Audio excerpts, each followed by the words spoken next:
Thank you to patron Pyrotic Napalm, both for keeping the lights on this channel and for requesting I do a video on Mongolian Tengrism. This is actually one of the perks of being a $10 plus patron. Your guys' request for a video will bypass the request process, which is essentially a sticky note I slap onto my monitor and then it sits there for months while I work on something else, and immediately begin production. If any of you folks at home really want me to do a video covering a specific mythological topic of your choice, link to my Patreon is listed down below. And since we've already started talking about patrons, thank you to Kitch Fairman and Penn Stift for also supporting my channel. Alright, without further ado, let's begin today's video.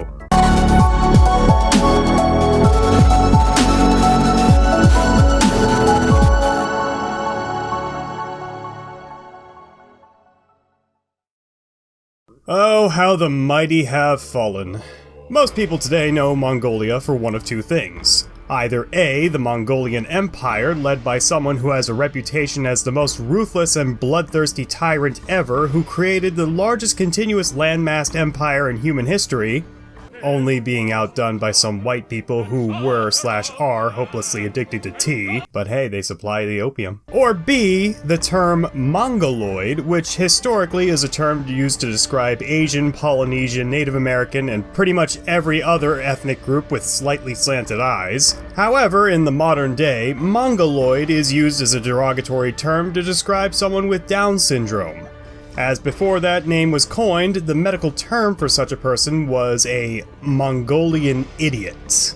Apparently, the guy who first noted Down syndrome as a mental disorder thought that kids with Downs had faces similar to the description of the Mongolian people he read in a book one time. Jesus Christ, it's a good thing that we're not monetized. For our purposes today, let's prefer to think of Mongolia in terms of A rather than B. Even still, the term Mongol has a lot of nasty implications tied to it, probably because of this guy and what he liked to do to prisoners of war. And I don't mean the ones that he fucked. However, Mongolia's heyday seemed to die with Genghis and his appointed successor, after which there were about 1 billion different factions who all wanted to take power for themselves, and so a succession war took place which kept the Mongols from progressing any further into Europe. Or India for that matter, and considerably shrunk their influence over the lands they had already conquered, and leaves modern-day Mongolia in a precarious position where it is geographically nestled between two giant nations, the both of which it is pretty much entirely reliant on for everything, which one of them likes very, very much. So, with an empire as dominant and widespread as the Mongols, you'd think the chieftain religion of their homeland, Tengrism, would be one of the largest religious institutions the world over, right? Well, no, actually. Genghis Khan, despite his declaration that conquering the entire world was part of a prophecy sent down by their supreme sky father Tengri, didn't do so for any sort of missionary purposes, and was noted as being quite tolerant in the religions of the lands that he conquered. Particularly Buddhism, which of course went on to become the de facto religion of all Southeastern Asia and modern-day Mongolia itself. You know, for some reason this sounds familiar, a giant empire permitting a religion to exist and then the religion itself takes over the entire empire.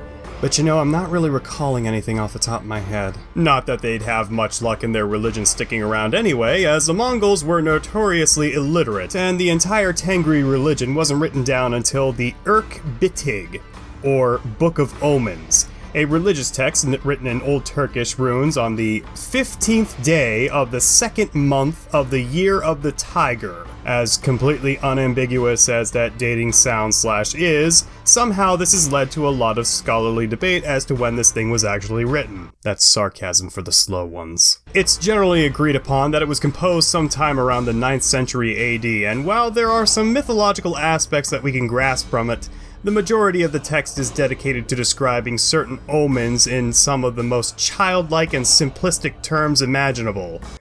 Good, bad, very good, or very bad. Some of these omens are, well, specific to say the least. For example, a girl's lover has died and the water in her pail has frozen. Painful to start with, but good later. A camel is stuck in a marsh and is eaten by a fox. Bad. A boy finds some eagle droppings. Good.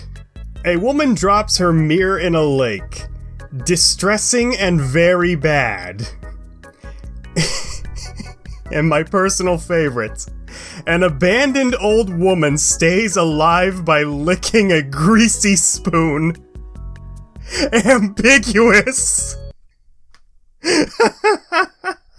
Now, the sky god Tengri is noted in a few of these omens, though his role is usually relegated to saving some poor animal in great distress. A god of the roads is mentioned as well, however, Tengrianism is thought to have been monotheistic during the times of the Mongolian Empire.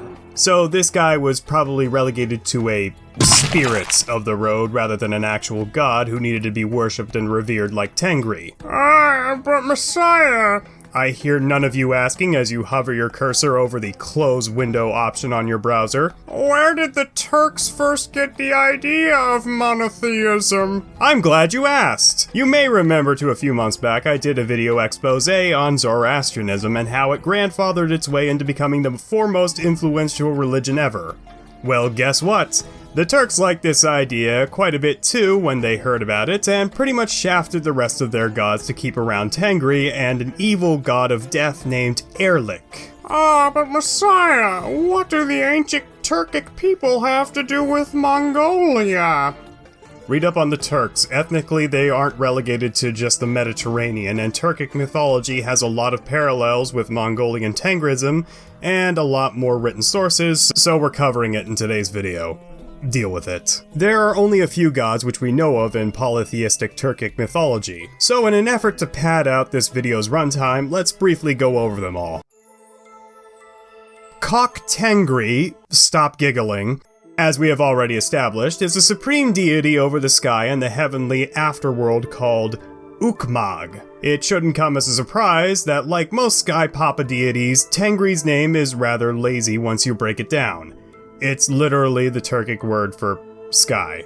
Erlik is the aforementioned god of death and ruler of the underworld, and equivalent to the Zoroastrianism hell, Tamag. He was the first creation of the god Ulgin, who also created the world, but was a bit too prideful, and so was condemned to Tamag, where he now influences the masses to sin, and yeah, you know what, he's Slavic Satan.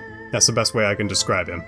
Ume is the archetypal Earth Mother goddess of Turkic mythology and is often associated with fertility. She is one of the children of Kok Tengri along with her brothers Od Tengri, god of time, Baz Tengri, god of the steppes, and Kera, god of the atmosphere and the one she fucks because of course there's incest. This is a mythology channel, what did you expect? Anyway, Kera and Ume have 3 sons of their own. The aforementioned creator of the earth, who is sometimes identified with Kok Tengri Ulgin, the god of war Kaizagan?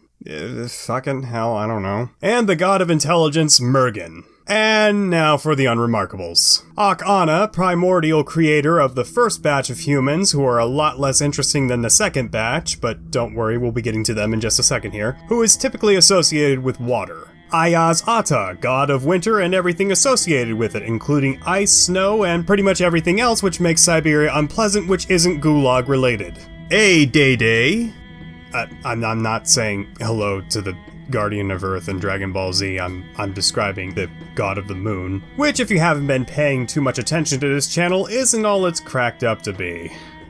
Gun-Ana, female goddess of the sun, but has a long way to go before earning the same amount of affection I give to Amaterasu. Alaz, god of fire, typically depicted as an old man holding a torch who wears his flames as clothing and presumably has the best shot of incinerating the leader of the Quincies. Tele, god of the ocean who has one of the most horrendously written Wikipedia articles I have ever read. And Elos, simultaneous goddess of both chaos and control.